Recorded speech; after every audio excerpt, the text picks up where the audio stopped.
Our mission at Connect Church is to help people find and follow Jesus.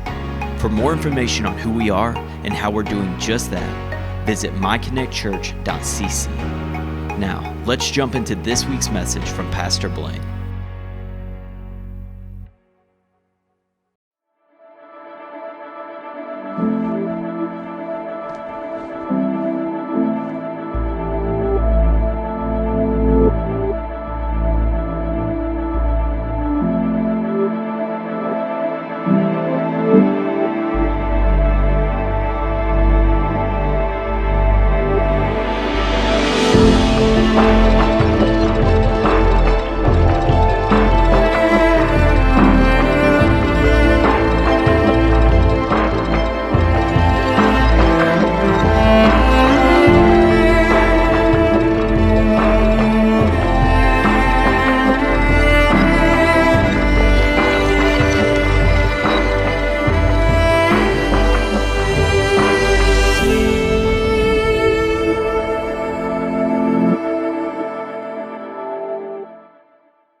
But anyway, so today we're going to be in Esther chapter 5, and we're going to work also toward chapter 6.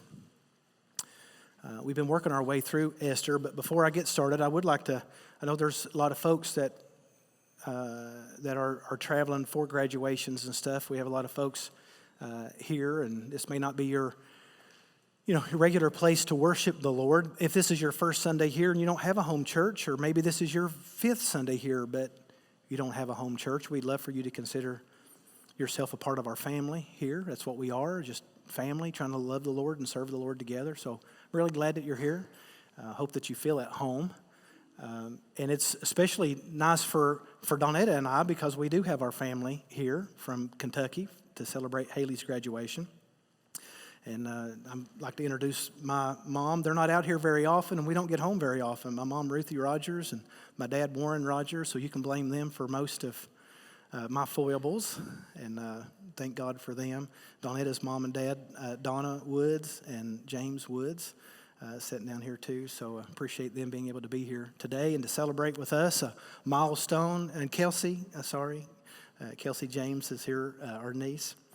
But anyway, I wanted to just say a thank you to those who have to travel in order to be able to celebrate. And I also want to say this. Today, most of you, or all of you, should have, if we have your information, sent you an invitation to help us celebrate with Haley. And that'll be today at our house at 4. If you can, we'd love for you to be there. If not, we understand that too. But we want to let these young people know how special they are to us. I appreciate those of you who have already made that possible. I appreciate you. Esther chapter 5. I'm going to kind of teach through this in a way that it's not my favorite, but I'm just obeying the Lord, and this is the way I sense that He wants me to work through it. And Esther has been really encouraging. I heard from one person who said that they just finished a book study on Esther, and when I announced I was going to be preaching through Esther, they couldn't wait because they were primed and ready. And then after 2 or 3 weeks in, it's like, wait a minute, that ain't the same story that I read. And so I do understand some of that, but we're about to wrap all of that together. I say all that to say, if this is a standalone sermon for you, I would encourage you to go back and to listen leading up to today, because I just don't have time week to week to summarize last week's lesson. So I hope that you will do that, and it will make a lot more sense, because what we're doing is we're telling the complete story, not just picking out verses here and there that fit our narrative. But we'll be in Esther chapter 5. I've already said that. Very quickly, there has been a real turmoil in Persia. It's Susa, where the capital is. And this Agagite from way back has gotten favor with the king and has now had the king order a decree that on a certain day, 11 months from now, any Persian can kill any Jew for any reason. In fact, it's hunting season for Jews, just for sport, just because you can. And so we are recognizing that the queen, unbeknownst to the king, is actually a Jew. She's never disclosed this information to him. And so he has signed the death notice to millions of people that are in the Persian Empire. Now, where we picked up at last is cousin Mordecai coming to Esther and saying, you must advocate for every Jew, because you're a Jew too, and whatever happens to us is going to happen to you. And so advocate for us. And she said, I'm the queen, but I have no favor. I've not been summoned to the king for 30 days. We're not necessarily not on speaking terms, but he has forgotten about me long ago. And so Mordecai said to her, well, God is going to preserve his people one way or another. We all may be dead by the time he does that, but God does have a plan. But who knows that God didn't put you in this place for such a time as this? And so my favorite part of the entire book of Esther is when Esther says, okay, I will go to the king. And if I die, I die. Because see, here's the thing, and it's one thing of, well, if I die, I die. But she knows what's going to happen to Esther if she does nothing. She's going to die. So I either die fighting or I die not fighting. So if I perish, I perish. And so here's what she said. Here's the thing that I ask. I want you to go and tell all the Jews. So me and all the other Jews, we're going to fast and pray for 3 days. And then I'll go in to see the king. Now, here's some things that I want you to recognize, because if we don't hear it set like this, then we're able to miss a whole lot of things. You remember when King Ahasuerus first said, all of the beautiful virgin girls, I want them all to come to me. And they all came. History tells us somewhere in the neighborhood of between 400 and 600 of these young women came to parade themselves in front of the king. And when they got to town, you remember how long they went through beautification treatments? A year to get their skin tone right, to get their nutrition right, to get their features right, their arms looking right, their legs looking right, their makeup colors right. A year. And Esther went through it, and she outshone them all. You remember? So now, and that's when she was invited into the palace. And now she's not invited into the king. And what does she do? Well, what we would expect her to do is to say, I'd better eat some vegetables. I'd better make sure that my makeup is fresh. I'd better make sure my hair is cut. She doesn't. She does the one thing in complete opposition to that. She says, I'm not going to eat for 3 days. I'm not going to go outside for 3 days. I'm going to spend 3 days right here fasting and praying. She's not, listen, here's how we know that there's a tide shifting in the story of Esther. She's not worried about outward appearances. You know, whenever you're desperate, your priorities shift. When she saw the kingdom, she's willing to go through whatever she needed to go through to get hers. But when there was an issue, a problem, a crisis that she couldn't avoid, and maybe even impending death, and I don't know what I'm going to do next, it's really funny how you turn to prayer, and how you turn to fasting, and how you turn to God's will, and how you turn from the external back to the internal. So fast and pray for 3 days, and then I'll go into the king. So this is where we pick up. The tension of the story continues to mount, but this is at an all-time high. Is she going to decide to trust God with her life, or is she going to chicken out? So the day comes, and Esther puts on her royal robes, makes her way to the inner court of the king's palace, and she turns the corner, and she sees the king holding the scepter, sitting on his royal throne. The king looks up and he sees her. Scared, nervous, knees knocking, fearful, hungry. Verse 2, when the king saw Queen Esther standing in the court, she won favor in his sight. And he held out to Esther the golden scepter that was in his hand. And Esther approached and touched the tip of the scepter. She made it. Phase 1, complete. She doesn't die. Don't die. But now what? How is she going to bring up her request? So the request would be, hey, you made a really bad decision 3 days ago. I need you to undo it. Well, the law is you can't undo it.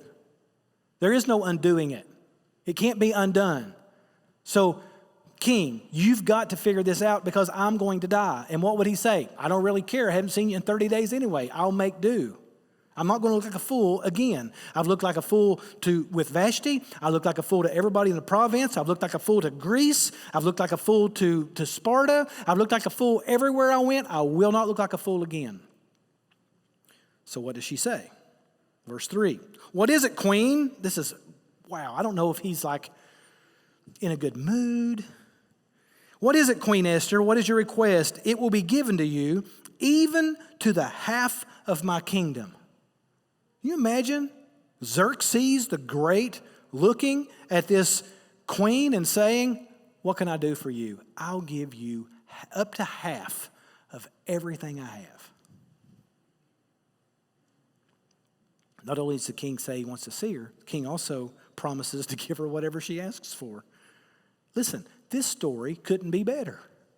This is the time for her to say, let my people go. You know what she says?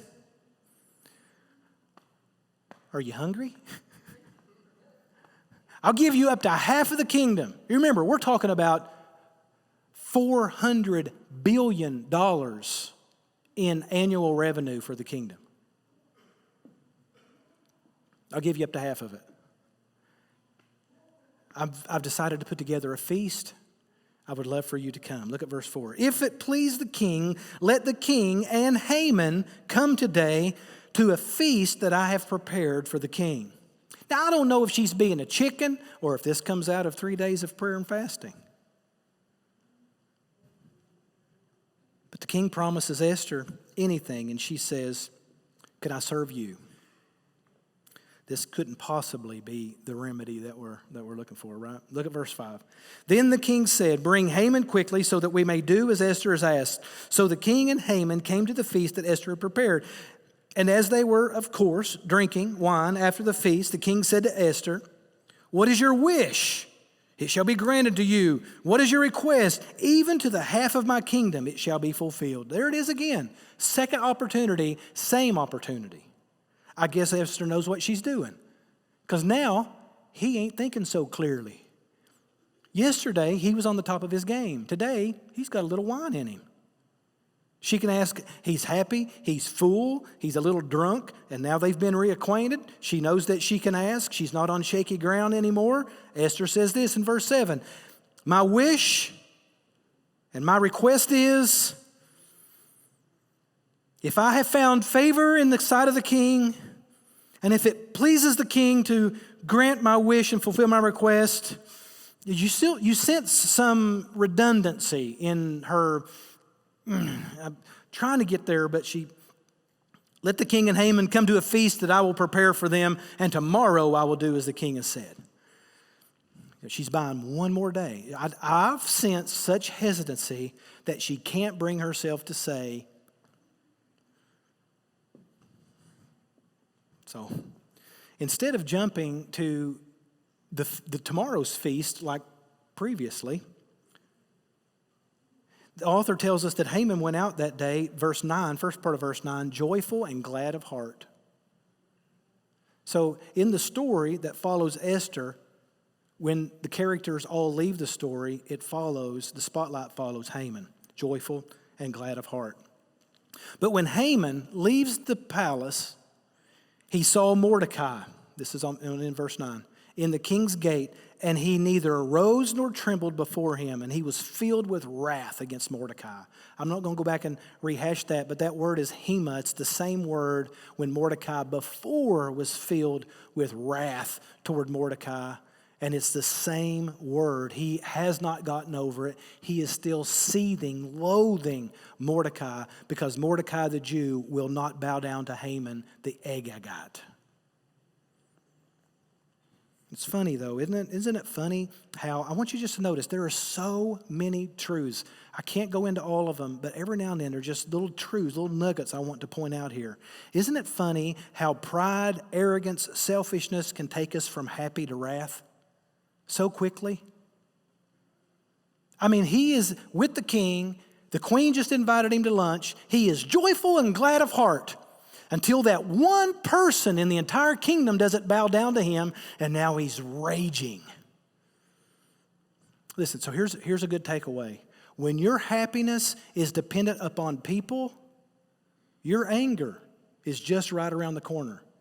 When your happiness depends on people's approval, that's not really happiness.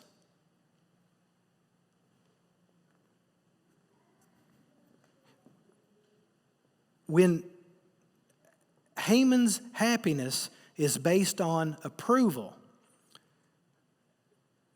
reputation, arrogance, pride, power, his anger was also based on approval. And so if there's one thing that I would learn here from Haman, is that we cannot live our life based on the approval of people in the room with us.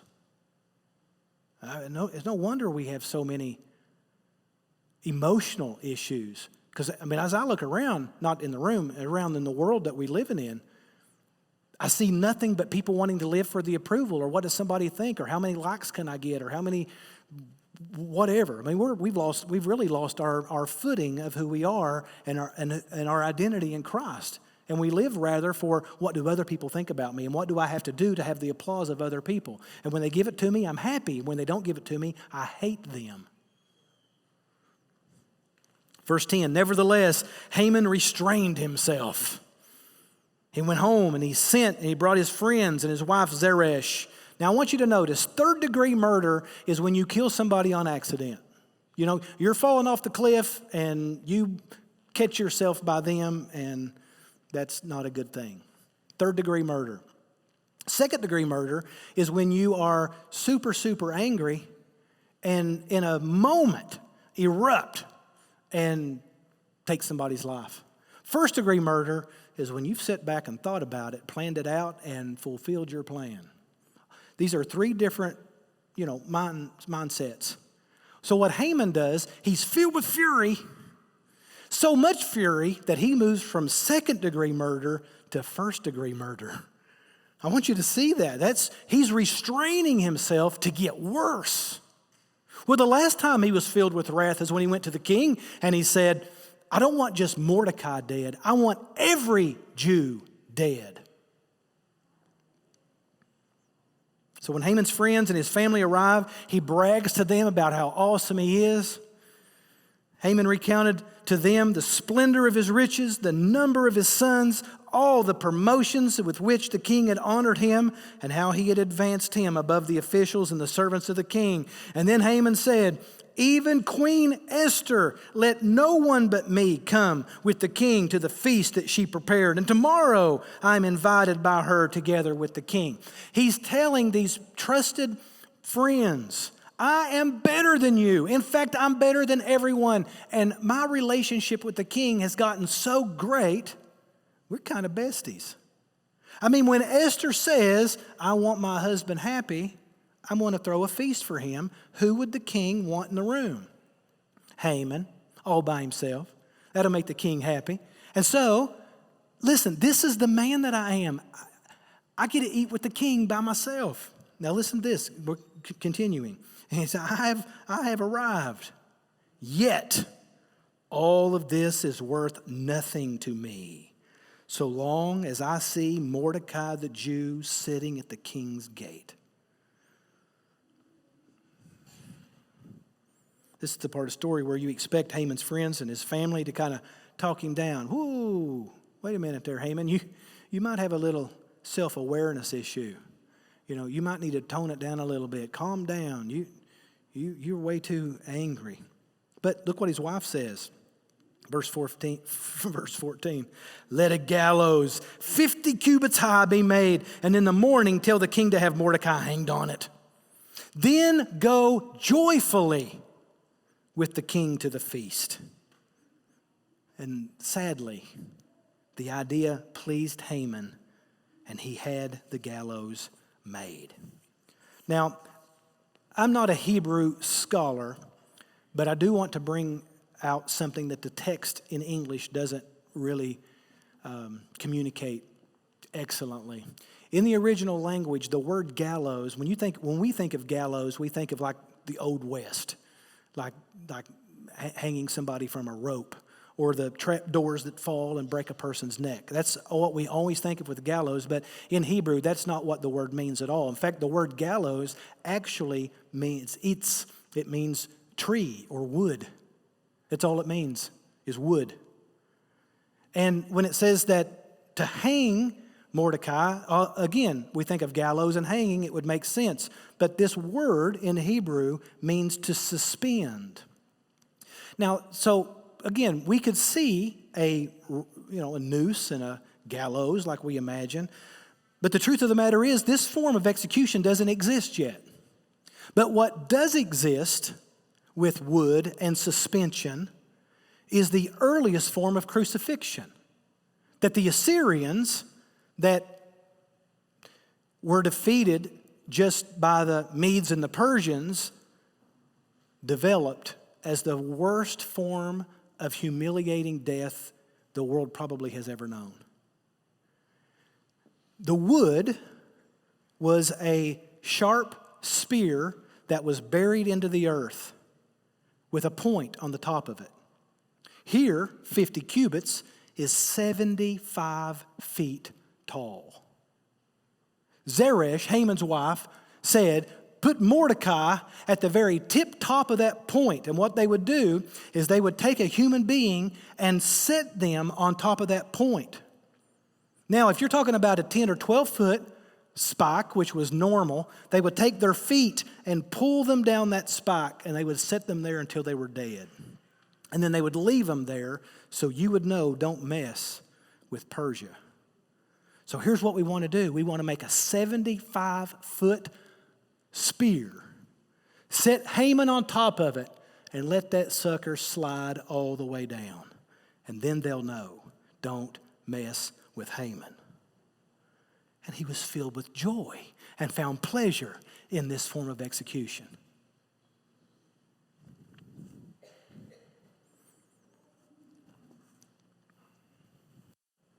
Mordecai might not even be alive by the time the feast takes place.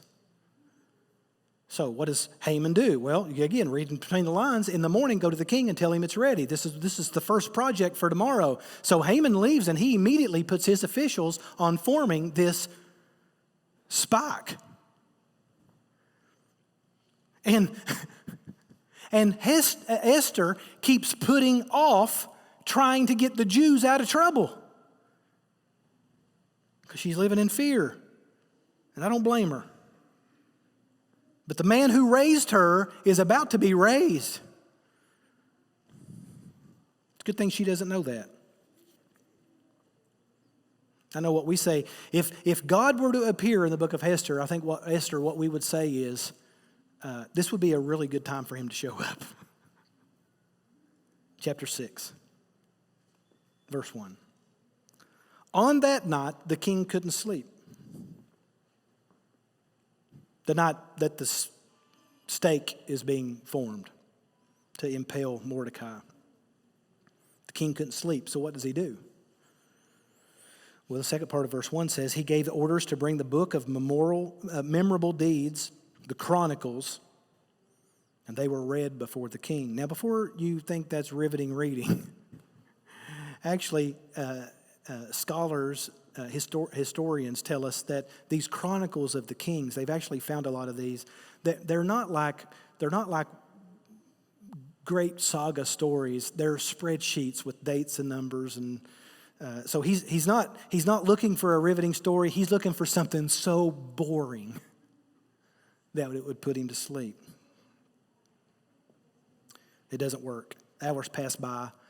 King's still awake, cannot get to sleep. Early in the morning. This is just as daybreak is occurring. And Haman has given the orders for the spike. He's on his way to the king. It's still way early before City Hall is open. But Haman wants to get in line first because the very first thing when the king opens the door, I want to be there to say, the first project of the day is kill Mordecai. And so the king is awake super early in the morning. So look at verse 2. And it was found written in the book how Mordecai had told about Bigthana and Teresh, two of the king's eunuchs, you remember we just read about them a few weeks ago, who guarded the threshold and who had sought to lay hands on King Ahasuerus. So at such a time as this, Haman's servants are completing the 75-foot stake to impale Mordecai. The king's servants are reading about what a great man Mordecai was to the king. The same moments. They're making the spike. They're telling the king what a great man he is. Oh, this is very important. This happened 4 years ago. This is open up the Bible and this is crazy. Irony.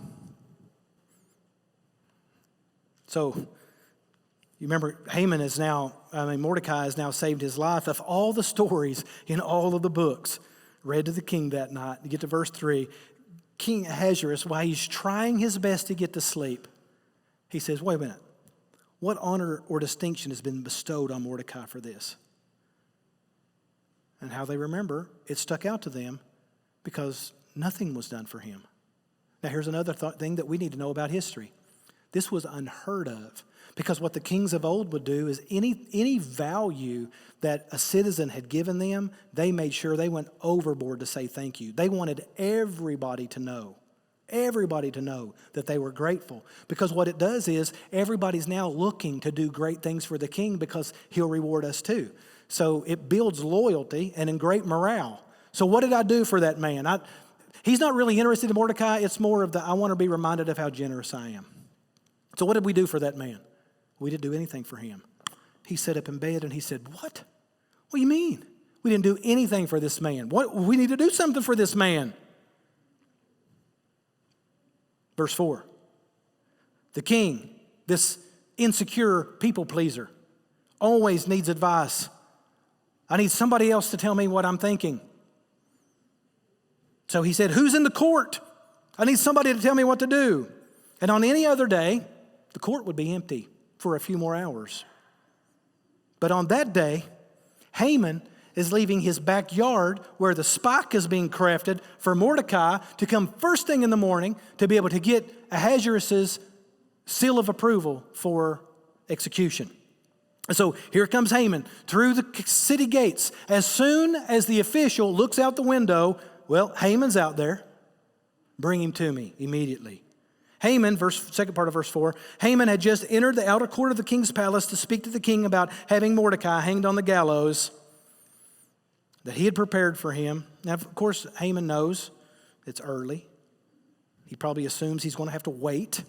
So you can imagine, I'm making this up. I don't know what time it is. 4:30 in the morning, 5 o'clock in the morning, nobody else is around.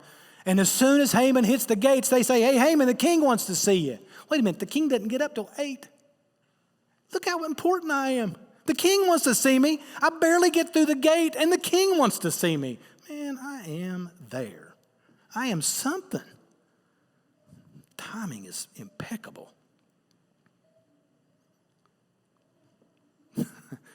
So I want you just to think about the process here where the king is going to ask, how do I treat this man that you're trying to execute today? Look at verse 6, second part of verse 6.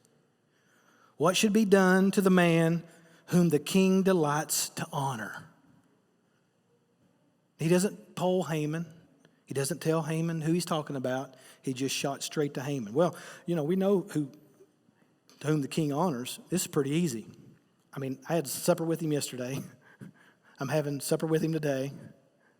I'm here at the crack of dawn. He wants to see me first thing. I mean, in fact, the Bible says, Haman tells himself, who would the king honor more than he would honor me? Obviously, he's talking about me. I mean, self-awareness, right?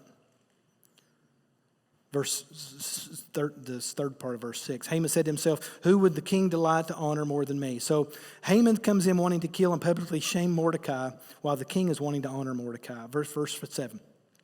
For the man whom the king delights to honor, let royal robes be brought, which the king has worn, and the horse that the king has ridden, and on whose head the royal crown is set. And let the robes of the horses be handed over to one of the king's most noble officials. And let him dress the man with whom the king delights to honor. And let him lead him on a horse through the square of the city, proclaiming before him, thus shall it be done to the man whom the king delights to honor. I mean, Haman is in such a dream world. His favorite line, in fact, Haman says it 3 times in just this one verse, in this couple of verses. The man the king delights to honor. And so the king wakes Haman up in verse 10.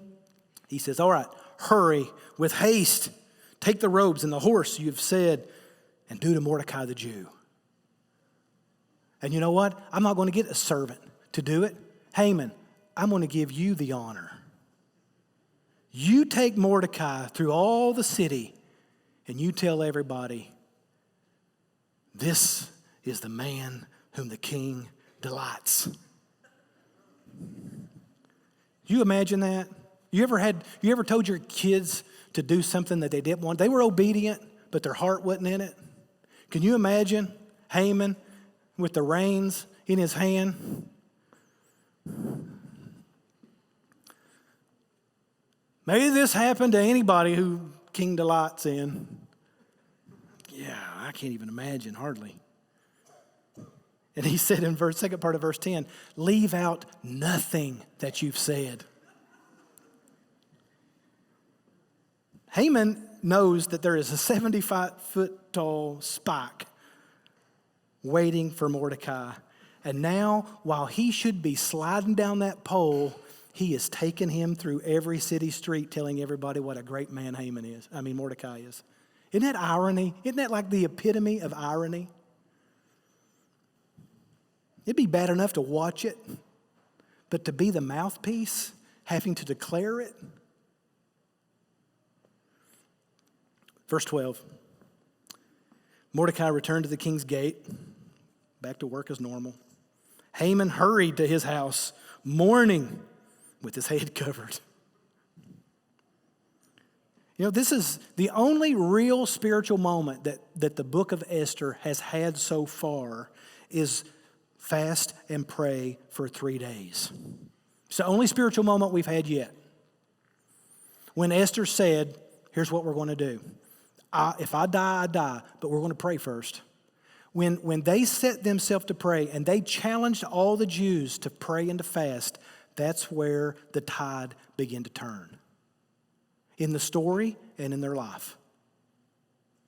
The Jews have returned to God. They've fasted. They've prayed. They've gotten serious.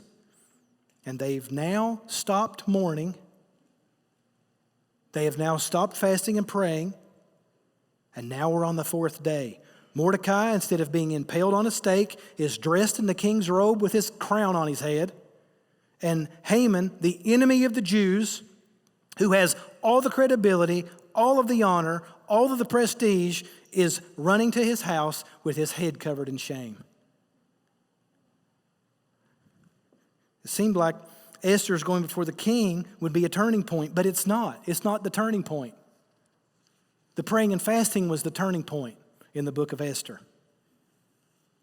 Now, I want to shift gears here pretty hard and begin to kind of wrap up. You know, you look at verse 6, verse 13 of chapter 6. Haman goes into the house, and here's what happens. Haman told his wife Zeresh and all of his friends everything that had happened to him. When he left, his wise men and his wife Zeresh said to him, if Mordecai, whom you have begun to fall, is of the Jewish people, you will not overcome him, but will surely fall before him. So, as we work through here, we can see the only one. Ahasuerus had a plan. Haman has a plan. Mordecai has a plan. Esther has a plan. Every plan failed miserably. There's only one person that we haven't heard from in the story, and that's God, who also had a plan but needs no credit. God has been working all along, orchestrating everything. So that we're looking for a hero in this story, and it must be Esther. No, it must be Mordecai. No, it just depends on what side of the story you're on, because what about the king? What about Haman? What about the ones who are rising in ranks? I mean, we need a hero for the story, and all the while, the hero is completely silent but not absent. By the way, where is Esther and Mordecai when everything shifts and changes? Where are the ones responsible to make sure that God's glory is seen? They're asleep. The man who has all the power and the greatest plan, neither one of them can sleep. But the ones whose life are in danger, now that they've turned their life to the trust of the Lord, are asleep all night long. So who should get the glory for what takes place here then? Esther? No. Mordecai? No. Who keeps the king awake on this of all nights?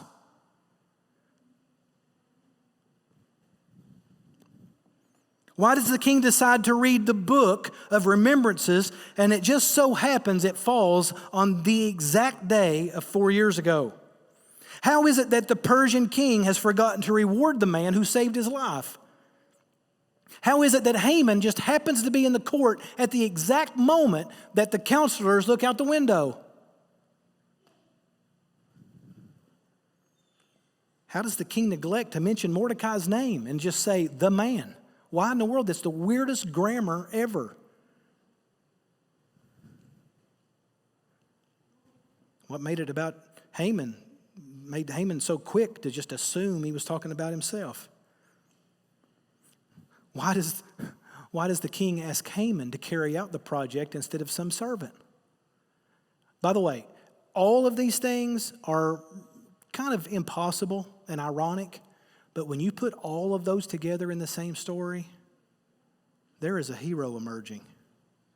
Someone who is orchestrating all the time, everything.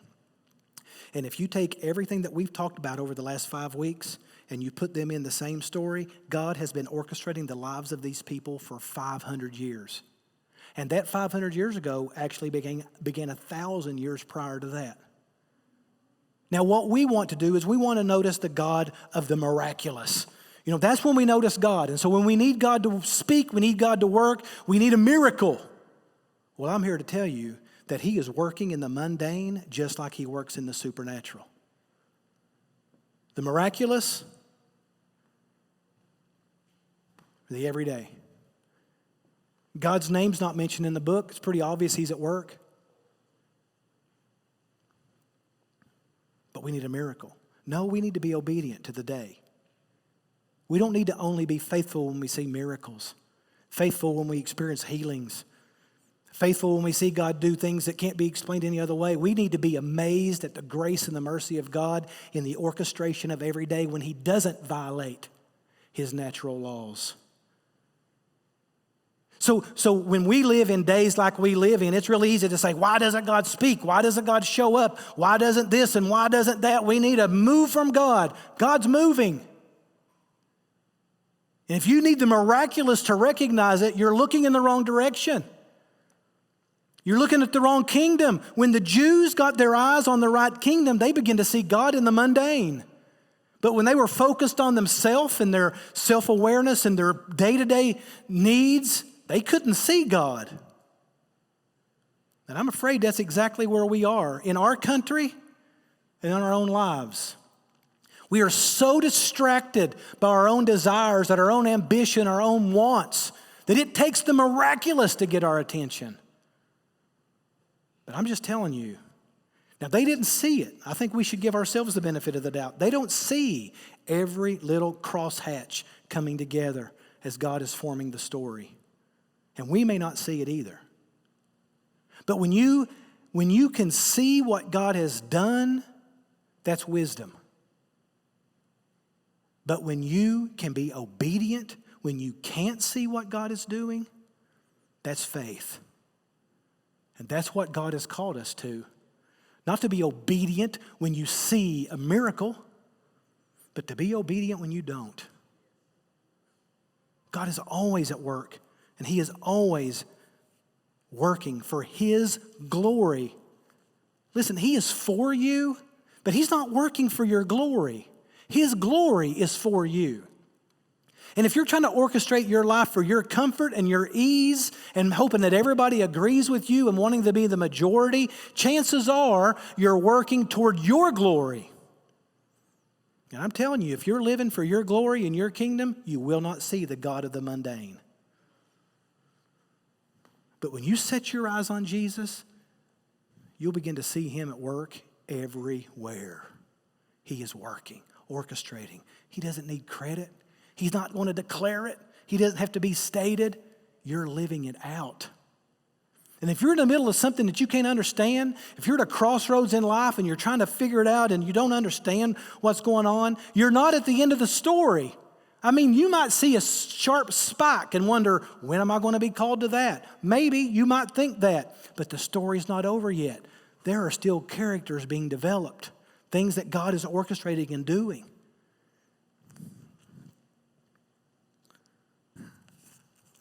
I want to share with you a quick verse in John chapter 13, verse 7. Jesus said to Peter, and I want you to listen to this close and memorize it if you can.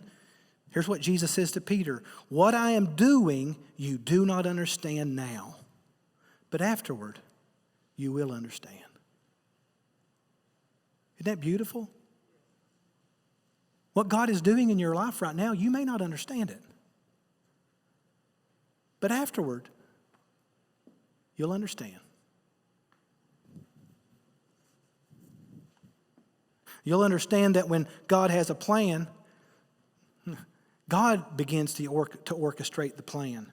And sometimes He supersedes His laws. Most of the time, He doesn't have to.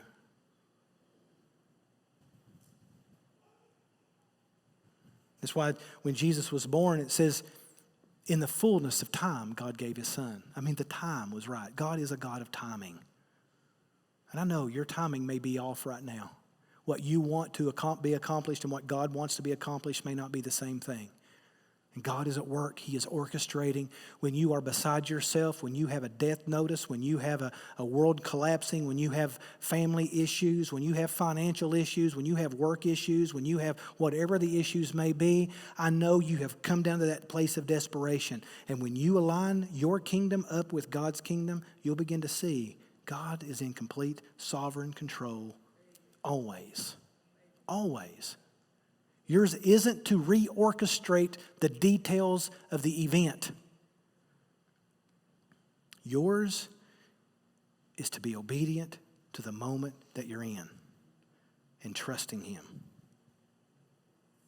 Think about this Jesus who came in the fullness of time and God began to do, the story, the hero, God is orchestrating every part of it. And you have a man like Haman, a man like Mordecai. Mordecai is heading from a parade, in the story of Esther, he's going from torture. Let's just call it what it is. From a cross, the cross gets converted to a parade for Mordecai in Mordecai's honor. You notice that? At the very moment Mordecai should be sliding, Mordecai is being honored.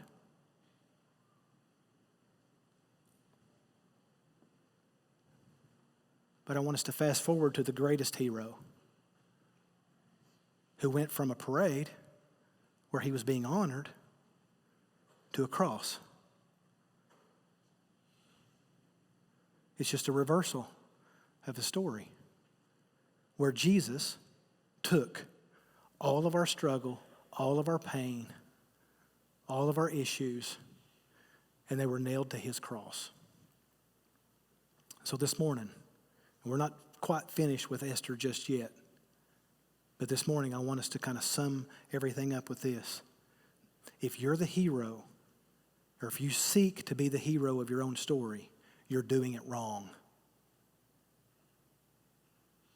Jesus Christ should be the hero of your story. And you should be looking for every opportunity to tell his story through you, to live in such a way that his life is displayed. I know we all want the parade for ourselves. We want the applause of people. And that's going to lead us on an emotional roller coaster. And by the way, we'll all lose. But when you seek the glory of Jesus Christ, it is nothing but the glory of the kingdom. And it's a surefire win. And I know some of you are in a place of, I don't know what to do next. And my life is not in the place I want it to be. And I'm not going to try to demean that and to diminish that. What I am going to say is, you're not alone. But just know this, God loves you and God is at work. And we begin to see that shine most when they begin to turn their attention toward him.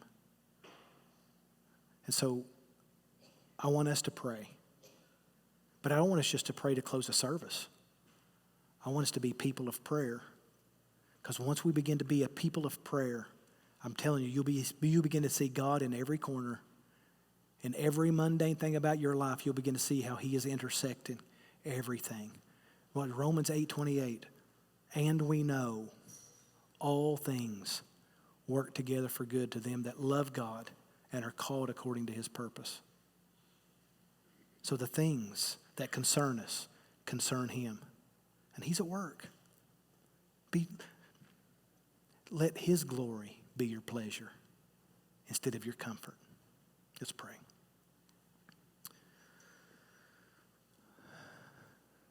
Lord, this morning we were reminded of many things.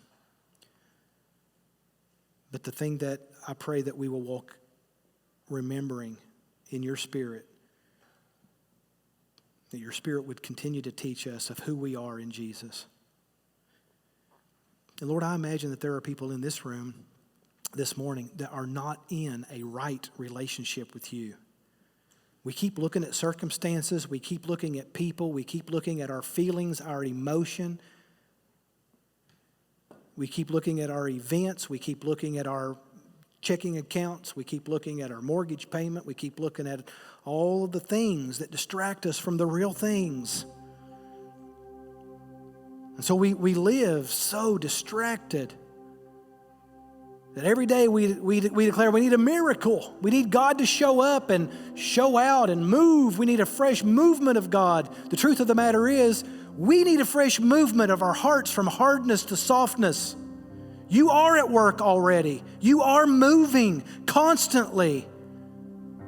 We're so dead we can't see it because we're so focused on ourselves. God, I don't pray that you would wake up. I pray that we would wake up. For hundreds of years, the Jews have been asleep through Assyria, through Babylon, through the Medes, through the Persians. Generation after generation sleeping, going through the motions. And it takes crises. It takes conflict. It takes a shifting in the heart. It takes fear. It takes things that we must go through that we would never choose for ourselves to wake us up. And Lord, right now we are in a place in our nation where we keep hearing, wake up, and that's all well and good, but I pray we wake up to the right things, your kingdom, not ours.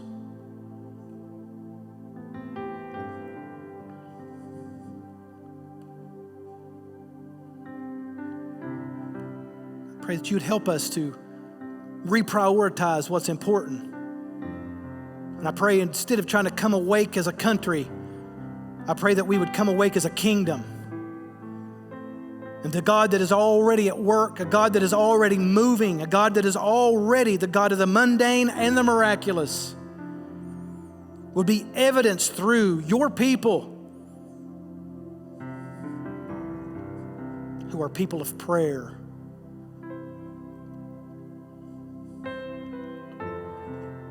And I don't pray that the world would be reversed and they can go back the way they were. I pray that there would be a reversal, and may your kingdom come, and may your will be done on earth as it is in heaven.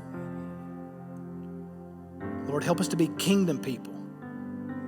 Help us to be kingdom-minded. Help us to be glory central and not get so hung up on who we are here, but whose we are there.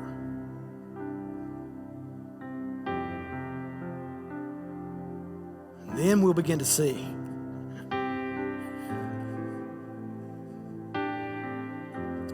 a revival pour out, because I know it's your will. I know it's your desire to warm our hearts.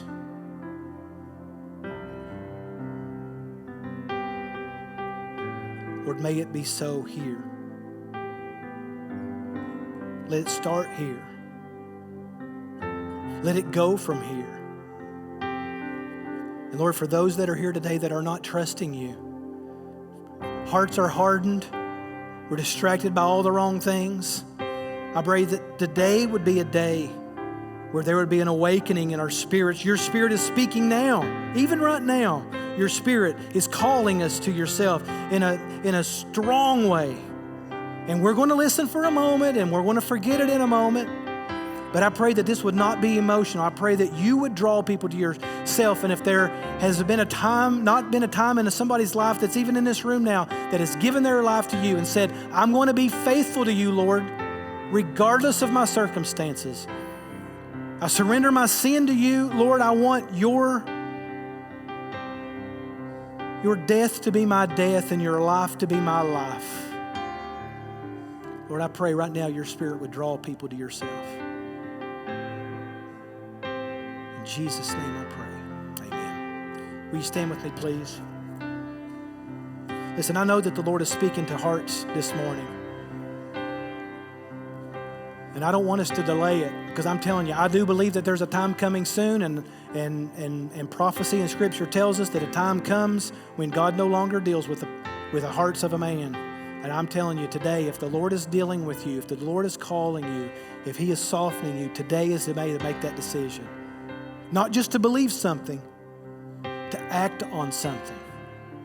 To say, I want the life of Jesus to be my life. Otherwise, it'll end in failure. So today, if you'll come forward, I'll come down, we'll pray together. I would love to share with you the hope and the joy of Jesus Christ. Not the joy of Haman, the joy of Jesus. Chris, why don't you lead us as we sing? I beg you to come. Let revival start with me. Let revival start with us. Oh, we ask it in your name, Jesus. Fill this house with songs of praise. We'll sing of joy we can't contain. Spirit, come and have your way in us. Let revival start with me. Let revival start. Let revival start with us. Oh, we ask it in your name, Jesus. Fill this house with songs of praise.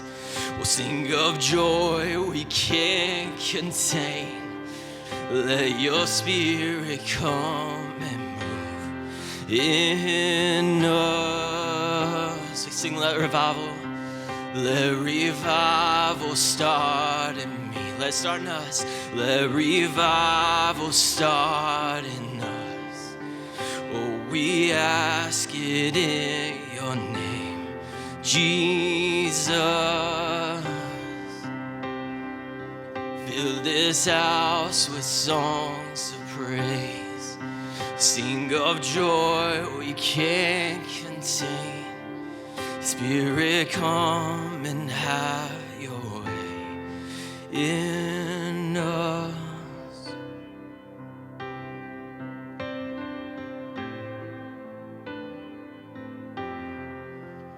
Let revival start in me. Let revival start with us. We ask it in your name, Jesus. Fill this house with songs of praise, a sing of joy we can't contain. Spirit, come and have your way in us.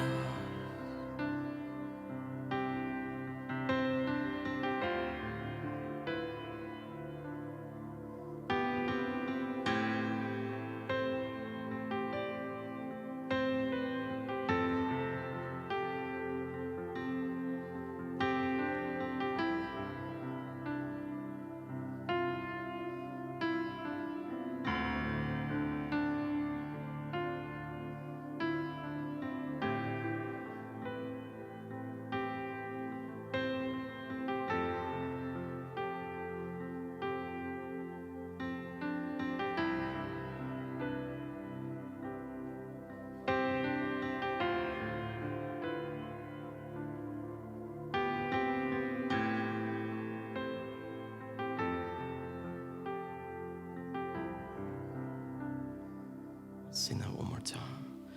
Let revival start in me. Let revival start with us. Oh, we ask it in your name, Jesus. Fill this house with songs of praise. We'll sing with joy we can't contain. Spirit, come and have your way in us. Well, just before we go, I want to say, if this is your first Sunday or if we've not had an opportunity to meet, I'm going to be right down here for a couple of moments. But as important or more important, if you've not made a decision to follow Jesus, I beg you, before you leave today, let's talk, and let me share with you the joy that comes from truly trusting Him in the midst of circumstances where He may be silent, but He's never absent. If you need help finding or taking your next step, send us a message at hello@myconnectchurch.cc.